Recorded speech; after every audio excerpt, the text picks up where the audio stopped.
Sir, Neetu ma'am सब आए हुए। सारे शिक्षक देश भर से अलग अलग कैटेगरी में जो भी सरकारी नौकरी के लिए पढ़ाते हैं, क्योंकि ऐसा नहीं सिर्फ एसएससी में दिक्कत है, सारे पेपर्स में दिक्कत है कुछ ना कुछ। सब अपनी बात शांतिपूर्वक ढंग से रखने आए थे कि हम डीओपीटी मिनिस्टर से अपनी बात रखेंगे, हमें ये समस्याएं हैं। किसके पास जाएगा? अगर नागरिक है, टीचर है, बच्चा है, किसके पास जाएंगे? मिनिस्टर के पास जाएंगे ना। आप देखिए ये चीज, तो उस बात को रखने के लिए टीचर्स और स्टूडेंट्स आए थे। टीचर्स आए तो स्टूडेंट्स आ गए, उनको अपनी बात रखने देने बाकी टीचर्स को डिटेन करके ले जाया गया, किसी बस में कहीं और ले गए, दूसरी तरफ कहीं और ले गए। बात रखने आए थे, कोई दंगा थोड़ी करने आए थे। टीचर्स बच्चों की बात रखने आए थे, उनका पक्ष रखने आए थे। जो हमें नहीं आना चाहिए, इनको पढ़ना चाहिए स्टूडेंट्स को, और हमें पढ़ाना चाहिए। सरकार को रोजगार के अवसर देने चाहिए। अवसर के नाम पे अगर मजाक होगा कि हम पेपर के नाम पे मजाक ही कर ले रहे हैं, बच्चा जहाँ पेपर देने जा रहा है वहाँ भैंस बंधी हुई है, कहीं पे डीजे चल रहा है, कहीं पे पीजी चल रहा है, कैसे वो पेपर? घर वाले तो इतना ध्यान रखते हैं, घर में टीवी में पापा आवाज कम कर देते हैं कि बच्चे का पेपर होता है, और सरकार जहाँ पेपर दिलवा रही है वहाँ पे डीजे बज रहे हैं। कैसे देंगे पेपर? कोई परीक्षा शिक्षक भर्ती 7 साल से नहीं आई उत्तर प्रदेश में। केंद्रीय विद्यालय का एग्जाम 3 साल से नहीं हुआ। रेलवे में मैडम बताएंगे 50 कमियां निकलेंगी। कोई कैटेगरी है ऐसी जहाँ ठीक पेपर हो रहा है या नहीं, यही बात रखने टीचर्स आए थे बहुत शांतिपूर्वक तरीके से। उनको उठा करके आप ले गए, तो वो अपनी बात नहीं रखेंगे तो फिर कैसे आप तक बात पहुंचेगी? या आप बात सुनना नहीं चाहते हैं तो वो बात अलग है। फिर यहाँ तो हम सब अपनी बात ये पढ़ रहे हैं, लिख रहे हैं, साल भर बच्चा तैयारी करता है, टीचर पढ़ाता है, इसलिए कि जो रोजगार का अवसर सरकार दे रही है वो अपने कॉम्पिटेंस से, अपनी क्षमता से, अपनी प्रतिभा से। ऐसा नहीं है कि वो कोई मांग रहे हैं कि भाई आप रोजगार दे दो, वो कह रहे हैं अवसर दे दो और ठीक से पेपर करा लो। वो जैसे आपका माउस काम नहीं कर रहा, कंप्यूटर काम नहीं कर रहा, वो कंप्यूटर और माउस नॉर्मल चीज नहीं है। वो आप ये समझिए जब से पेपर ऑनलाइन हुआ तो और वर्ष हो गई चीजें, हक मांग रहे हैं। और दूसरा पेन की तरह है वो जो माउस काम नहीं कर रहा वो पेन के जैसा है कि मान लो पेन नहीं चल रहा हो तो पेपर कैसे देगा बच्चा? जब आपका माउस काम नहीं करेगा, सिस्टम काम नहीं करेगा, वो हैंग हो रहा है, बच्चे से जबरदस्ती लिखवाया जा रहा है कि नहीं पेपर तो तुम्हारा ठीक हुआ है, जबकि उसका वो सिस्टम ही हैंग था या चल ही नहीं रहा था ठीक से, बच्चों को पीटा जा रहा है। तो ये कितनी दुखद बातें हैं। हम लोग बैठ के पढ़ाएं अपने घर पे, यहाँ बारिश में क्यों खड़े हैं? ये लोग इतनी दूर से आए हुए हैं, स्टूडेंट्स क्यों आए हुए हैं? क्योंकि दिक्कत है, बेवजह कोई नहीं आना चाहता। नेता चुनाव के समय पे एक्टिव होते हैं। हम कई बार इस मुद्दे को भी ऐसे बनाया जाता है कि तो कोचिंग वाले हैं इसलिए इस चीज को भड़काते हैं, बट बच्चे से हम डायरेक्टली आत्मीय रूप से कनेक्टेड हैं। हम जो भी है आज अच्छा कर रहे हैं अपने जीवन में इन्हीं की वजह से कर रहे हैं, क्योंकि हमने थोड़ी बहुत मेहनत की, इनको वो चीज काम आती है। हम घर पे नहीं बैठ सकते कि हम आराम से एसी रूम्स में बैठे और ये लोग यहाँ परेशान घूमे। हमें इनकी बात सुननी पड़ेगी और हम सबकी बात सरकार को सुननी चाहिए, प्रशासन को सुननी चाहिए। आप ये देखिए देश भर के कोने कोने से टीचर्स आ रहे हैं, 400 किलोमीटर 500 किलोमीटर से शिक्षकों को बिल्कुल एक अपराधी की तरह से ट्रीट किया गया। यहाँ पर शिक्षक जो है पूरे देश में शिक्षा की अलग जगाते हैं, हर एक बच्चे के लिए कह सकते हैं कि भविष्य निर्माण करते हैं, और उनको एक इस अपराधी की तरह ट्रीट करना, उनको मार के एक टीचर को धोबी घाट में छुपना पड़ रहा है।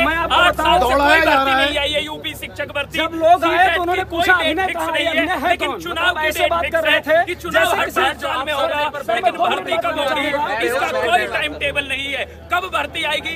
8 साल से बच्चा पूछता है कि सर भर्ती कब आएगी, लेकिन भर्ती का आता पता ही नहीं होता है। भर्ती आती भी है तो फिर उसके बाद 5 लेवल और हो जाते हैं। एक बार हाई कोर्ट, सुप्रीम कोर्ट, इस तरीके से लेवल हो जाते हैं। जूनियर सुपर टेट की भर्ती हुई थी, उसका आज तक रिजल्ट ही नहीं आया है, पता नहीं उसका रिजल्ट भी कहाँ चला गया है। भारत माता की, भारत माता की।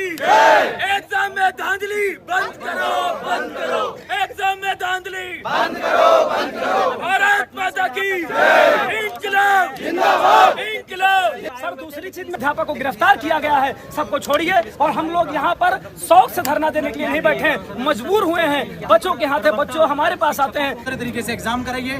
जो आपके सेंटर्स आपने 2-2, 3-3 दिन में तैयार किए हैं, उनकी माउस काम नहीं कर रही है, कंप्यूटर काम नहीं कर रहे हैं, बच्चों को पीटा जा रहा है, पीटने की वीडियो आ रही है। कुछ का एग्जाम हो रहा है, कुछ का एग्जाम नहीं हो रहा है। उनको वहां से जबरदस्ती कहा जा रहा है कि साइन करो, पेपर सही से हुआ था, जबकि पेपर सही से नहीं हुआ। सिस्टम सारे के सारे खराब पड़े थे। सारे के सारे बच्चे बहुत ज्यादा परेशान हैं। बच्चे हमारे पास आएंगे और टीचर्स के पास नहीं जाएंगे, कहाँ जाएंगे? और हम मरते दम तक उनके साथ हैं, यही बैठे हैं। जब तक सोल्यूशन नहीं होगा हम कहीं नहीं जाने वाले। यहाँ सर एक बात और ऐड करना चाहूंगा सर, क्षमा कीजिएगा यार। देखिए अभी तक सीजीएल का एडमिट कार्ड नहीं आया, तो आप एसएससी के लोग अगर हम लोग को सुन रहे हो तो इस बार सेंटर दूर मत दे देना। अभी भी आपको एडमिट कार्ड प्रिंट करना बाकी है, तो centre with in the circle दो ताकि छात्र आसानी से पहुंच सके। और दूसरी बात बार बार कहेंगे, ये जो हमारे गिरफ्तार शिक्षक हुए हैं उनको जल्दी से जल्दी रिहा करो ताकि वो शांतिपूर्वक हम लोग के साथ जुड़ करके अपनी मांगों को रख सके। और दूसरा मुद्दा है टीचर्स को पकड़ पकड़ के बस में भ्रांति से हम आवाज उठा रहे हैं। किसी तरीके की कोई भी हिंसा ना हम कभी भी करेंगे।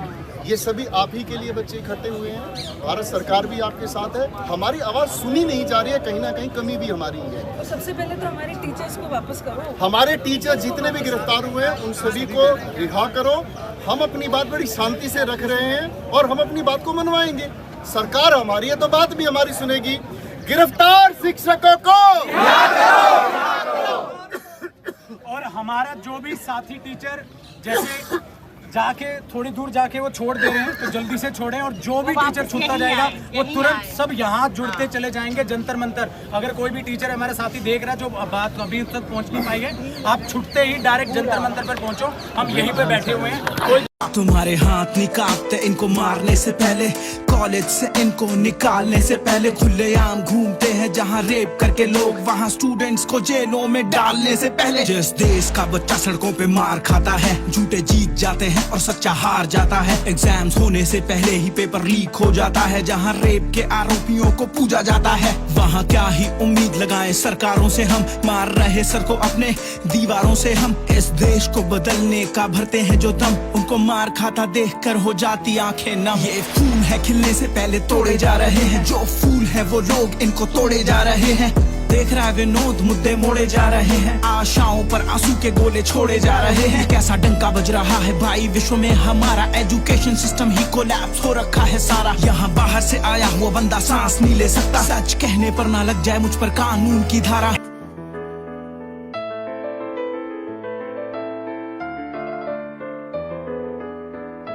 देश में अगर एक एक्टर बर्गर या पिज्जा या खा लेता है ना तो वो हेडलाइन बन जाती है। आज सारे न्यूज चैनल का है, कोई खड़ा है यहाँ पे आज तक वाला, कोई खड़ा है IBN7 वाला, कोई नहीं है। ये आप लोग कुछ मीडिया वाले हैं जो यहाँ पर कवरेज करने के लिए आए हैं, बाकी सब हेडलाइंस बन जाती है बड़ी बड़ी देश में। और ये पढ़ा लिखा युवा और ये टीचर जब सड़कों के हैं तो इनको दिखाया ही नहीं जा रहा, मतलब कि आंखों पे पट्टी बांध के बैठे सारे के सारे। कहाँ है भाई नेता, कहाँ है? वैसे तो आ जाते हैं कि भाई नेता हम बच्चों के समर्थन करते हैं, बच्चों के साथ है। एक टीचर एक नेता तो दिखाओ जो यहाँ पर हमारे सपोर्ट में आए हो। और जिस नेता से मिलने की हम बात कर रहे हैं वो 5 मिनट नहीं दे सकते, हम सारे नहीं मिलना चाहते, कोई एक टीचर या 2 टीचर मिले। और जो बात हम बोलेंगे ना प्रूफ के साथ बोलेंगे कि अगर सेंटर 2000 किलोमीटर दूर आया है तो आया है।